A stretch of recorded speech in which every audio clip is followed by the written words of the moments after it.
ওমা এই আফারা কিতা করতেছে এদি এক ঠোঁটের মেয়েদে দুইটা লিপস্টিক এক নিচে ঠোঁটে সুন্দর করে দইরা তারপর উপরে আপ আপ আপ আপ করতেছে এতে নাকি আর সুন্দর লিপস্টিক হয়ে গেছে ও দেখে তখন আমার খুব ভালো লাগতেছে এখন আমিও দুই কালার নিলাম যদিও আমি কিন্তু এই কালারগুলো খুব পছন্দ করি তার জন্য আমি এই কালারগুলো নিলাম নিয়ে এখন আফাটার মতো সুন্দর করে নিচে ঠোঁটে সুন্দর করে দুইটার একসাথে মিক্সড করতেছি দুইটা একসাথে মিক্সড করতেছি না থুকু থুকু দুইটার একসাথে এ পাশে একটা ওই পাশে একটা সুন্দর দুইটার একটু পর্যন্ত নিয়ে আইতেছি তারপর যেটা করতে হইব এটার আমার সুন্দর কইরা ঠোঁটের উপরটার মধ্যে মিলাইতে হবে মিলাই দেখতে হইবে ডাকি আসলে আমার সুন্দর সুন্দর কালার হয় কিনা এত সুন্দর সুন্দর হ্যাক গুলা দেখা তো আমার মাথা হয়ে যায় নষ্ট যেটা নাকি এখন করলে আমার খুব ভালো লাগে তার জন্য সেটাই আমি এখন করতে আইছি তো এইখান থেকে সুন্দর করে আমি আপ ওপ সুন্দর করে মিলাইতেছি মিলাইয়া ঠোঁটারে এমন ভাবে মিলামু যেন খুব সুন্দর করে আমার ঠোঁটের মধ্যে লিপস্টিক মিক্সড হয়ে যায় তারপরে যে কি কালার হইব এটা তো আমিও জানি না এটা ইতিহাস হয়ে যাইব যে আমার কালারটা আমি এখনো সুন্দর করে মিলাইতেছি যেন আমার ঠোঁটে কোনো কিছুই না থাকে যে মিলাইতে মিলাইতে মিলাইতে মিলাইতে কি একটা কালার হয় সেটা আমি দেখতাম তো এই দেখতে দেখতে আপনাদের সামনে শুরু করে দিলাম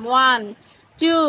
3 ওয়াও দারুণ একটা হেক এত সুন্দর একটা কালার হয়ে গেছে আমার লিপস্টিক কিন্তু তখন এরকম কালার ছিল না এখন দেখেন কত সুন্দর একটা কালার হয়ে গেছে তাও একদম মানে দুইটা এত সুন্দর প্রপারলি মিশে গেছে যে মনেই হচ্ছে না যে এখানে আমি এক পাশে এইটা ওই পাশে ব্যবহার করছি এত সুন্দর একটা হ্যাক হয়ে গেছে তো আমি কিন্তু পেরেছি তো অবশ্যই আমাকে একটা লাইক একটা ফলো শেয়ার করে দেবেন আজকে আমি দেখেন আল্লাহ হাফেজ।